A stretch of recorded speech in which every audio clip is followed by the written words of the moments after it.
મોરબીમાં જનતા રેડ બાદ 5 સામે ફરિયાદ દાખલ થઈ છે। બુટલેગર રાજેશ ચાવડા સહિત 5 સામે ફરિયાદ। વીર વિદરકા ગામના પાટિયા પાસે જનતા રેડ કરવામાં આવી। જનતા રેડમાં 500 લીટર દારૂનો જથ્થો ઝડપી લેવામાં આવ્યો છે। જગદીશ અમારી સાથે જોડાઈ ગયા છે। જગદીશ, આખરે પોલીસે કાર્યવાહી ન કરતા જનતા રેડ કરવામાં આવી છે, ત્યારે હાલમાં કેટલો દારૂ ઝડપવામાં આવ્યો છે? પોલીસે કઈ દિશામાં તપાસ કરી?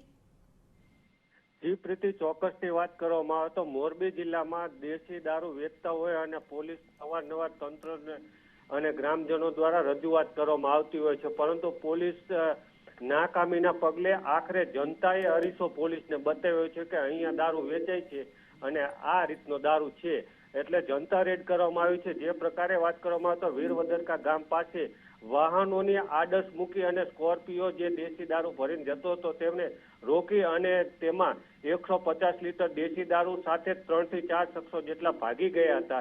2 શખ્સો ત્યાં ઝડપાઈ ગયા હતા, એટલે ટોટલ 5 સામે ફરિયાદ નોંધાઈ છે। 150 લીટર દેશી દારૂ છે, સ્કોર્પિયો છે। ટોટલ પોલીસે 10,30,000નો મુદ્દામાલ કબજે કરી અને 5 સામે ફરિયાદ નોંધી છે, પરંતુ જે પ્રકારે પોલીસની નાકામી છે અને તેને લઈને જનતા રેડ કરવાની લોકોને ફરજ પડી છે। પ્રીતિ, આભાર જગદીશ તમામ વિગતો માટે।